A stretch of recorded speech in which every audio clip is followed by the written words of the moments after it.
Welcome to Charts Today. My name's David Linton, and today's edition for Monday, the 12th of August, comes to you from London. The dollar was flat last week, just actually pushing higher now and looking bullish again on its basket of currencies on the index. Looking against the euro, we're seeing the euro just falling away against that weaker dollar, looking a bit worrying again. This 111 level, pretty critical.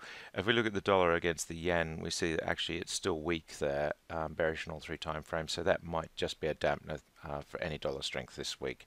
Need to really see it cross on that yen chart to be sure that we're going to see some improvement. Sterling had a terrible time last week, of course, with more feelings on a hard Brexit, and we're sitting at 120.39 against the dollar. We're nudging 120, the 120 level. We're back at 120.66 this morning, but below that 121.20 level, which was the key level last week, we are now very clearly bearish, and we've got a downside target to 119. That's the next downside target against the dollar, and of course some very big downside targets on the long-term chart. Looking at sterling against the euro, we're sitting at 108. We were again at 107. We were much lower last week, but looking very bearish here as well. And against the Swiss franc, sitting at 117.60, bearish on all three time frames. Bitcoin sitting at $11,368, so just bearish on the short term, but medium and long term we're still bullish. Against the S&P 500 index, we are bullish, bearish below the cloud. We had quite a tough week last week. We did crawl out towards the end of last week, and we see that in the weekly candle that we had a low point in the week where we did recover, and the week before, of course, was a terrible week, quite a bearish engulfing week there. We just bounced on the cloud, and that's really what we have to watch for: is will we break the support level that we set last week? That would be bearish for the market. Nasdaq, much the same picture, bouncing on the cloud. Will we hold that this week? And the same for the Dow. So all these indices just hitting the cloud support, and that's what we need to watch for there on the daily. The Russell 2000 index has been the weaker index, struggling to actually get back into bullish territory, while the US markets were making new highs on the other indices. The futures this morning, we're seeing the S&P future up 1/3%, and the Nasdaq E-mini up over 0.5%. So it does suggest US markets will open higher. The UK market this morning is up 0.5%, not enough to reverse the negativity on all three charts. Really, we're still bearish there. On the midcaps in the UK, we're up this morning, but again, bearish still on the charts. The same with the DAX. The DAX is up nearly 1% this morning, but not enough to change the picture on the charts. And the CAC Quarante also up nearly 1%, and again, not enough to change the picture. The long-term CAC Quarante chart looking a little bit better. Looking at the Japanese market, we're still bearish on all three time frames. We're up nearly 0.5%. The Hang Seng sinking lower, still looking very bearish there in Hong Kong. And if we look at the Chinese market, it's up 1.4%, but not enough to change the picture here either.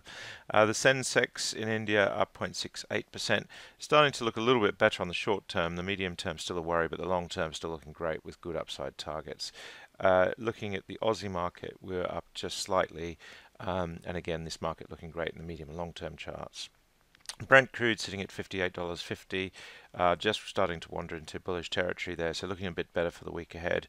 And WTI, Texas Light, also looking stronger there, clearly bullish. US nat gas is actually still pretty weak, sitting at $2.12. It seems only a matter of time before we're below $2. Gold sitting at 14.89, falling back quite sharply this morning, but still holding on to its bullish trend, and of course long term looking very bullish. The silver chart also pulling back this morning, but still looking bullish. US 10-year yields sitting at 173, so still pretty bearish, 1.73%. So we're just really in the doldrums there on US interest rates. And looking at the German Bund, it's still holding on to its bullish trend, and amazing run that we've seen over the past year. A real change in sentiment on bonds.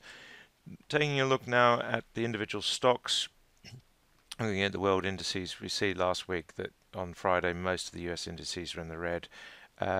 We've seen Asia and Europe up this morning, but not enough to really change the charts. Looking at the Dow last week, the best performer was McDonald's. They're up 1.4%, and the chart for McDonald's is still looking pretty stellar.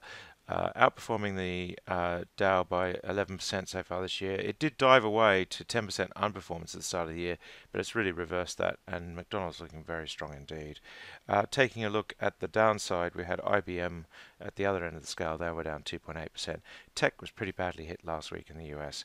Taking a look at the Nasdaq, Kraft were the worst performer, down 6%. That chart looking terrible. And we see here stocks like Nvidia, which was a darling last year, just really still struggling. Just flat with the market this year, so a very different year for Nvidia. The best performer in the Nasdaq on Friday was Amgen, up 5.9%, and looking like a pretty good recovery. Taking a look at the Aussie market, Sierra Resources, they were in the laggards board. They frequently seem to be there. And if we look at the best performance, we had JB Hi-Fi Limited up nearly 10%, looking very strong on that chart now. And News Corp also looking better, rising there, 17% outperformance on the Dow Jones this year. Looking at the Indian market, Yes Bank in the fallers, as so often is the case, underperforming the market by 61% this year. If we look at the upside, we had India Bulls Housing up 13%, not looking great on the chart. Eicher Motors also falling away there. A lot of these Indian stocks not looking great, so that is a little bit of a worry for the Indian market, which has been looking great to date. Now looking to Europe, we start with the UK market. The best performer this morning, NMC Health, they're up 2%. M&S up 1.9%, not enough to really change the picture there, so looking still pretty worrying. And if we look at the downside for the UK market, Rolls-Royce, the worst performer, down 2.3%. They came out with an announcement on better cash generation last week, but not enough to change the picture. And we're seeing here some quite usual suspects. Fresnel, Anglo-American, they're there, but their chart on the long term still looking good. Light pricing coming in there from Yahoo Finance.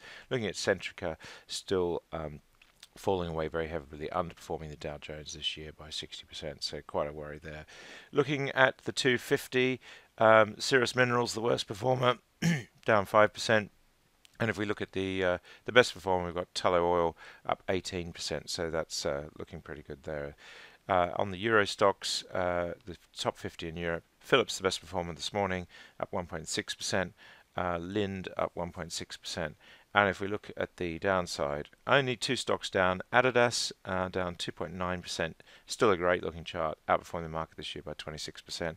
And BBVA, the Spanish bank, Banco Bilbao, actually falling away and still underperforming the market by 16%. With quite a lot of downside targets, one to watch for any further falls. That's it for today. Until tomorrow, happy charting. See you then.